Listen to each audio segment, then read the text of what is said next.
দেশের রাজনীতির ময়দানে নতুন সমীকরণ নিয়ে মাঠে নামছে অল্টারনেটিভস। সাবেক উপদেষ্টা মাহফুজা আলম এবং ডাক্তার তাজনুভা জাবিনের নেতৃত্বে গঠিত হয়েছে ১৭ সদস্যের ন্যাশনাল অর্গানাইজিং কমিটি। জুলাইয়ের ছাত্র জনতার সেই হারানো স্বপ্ন আর ফিকে হয়ে আসা আকাঙ্ক্ষাকে পুনরুদ্ধার করার লক্ষ্য নিয়ে যাত্রা শুরু করেছে প্ল্যাটফর্মটি। শুক্রবার ৬ মার্চ এক ফেসবুক বার্তার মাধ্যমে ঘোষণা করা হয় প্ল্যাটফর্মের আংশিক কমিটি।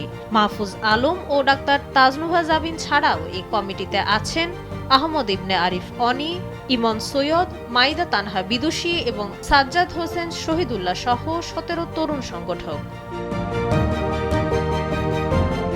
অল্টারনেটিভসের পক্ষ থেকে জানানো হয়েছে, বর্তমান রাজনৈতিক প্রেক্ষাপটে ছাত্র জনতার যে আকাশচুম্বী প্রত্যাশা ছিল তা এখন অনেকাংশেই ম্লান।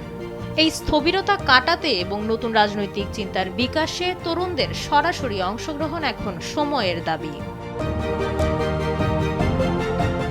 কেবল ঢাকা নয়, তাদের লক্ষ্য এবার তৃণমূল।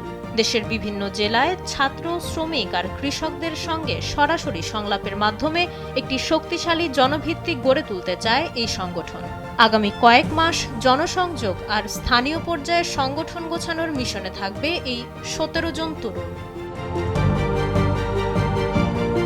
গত ৮ ফেব্রুয়ারি যে যাত্রা শুরু হয়েছিল তা এখন সাংগঠনিক পূর্ণতা পাওয়ার পথে।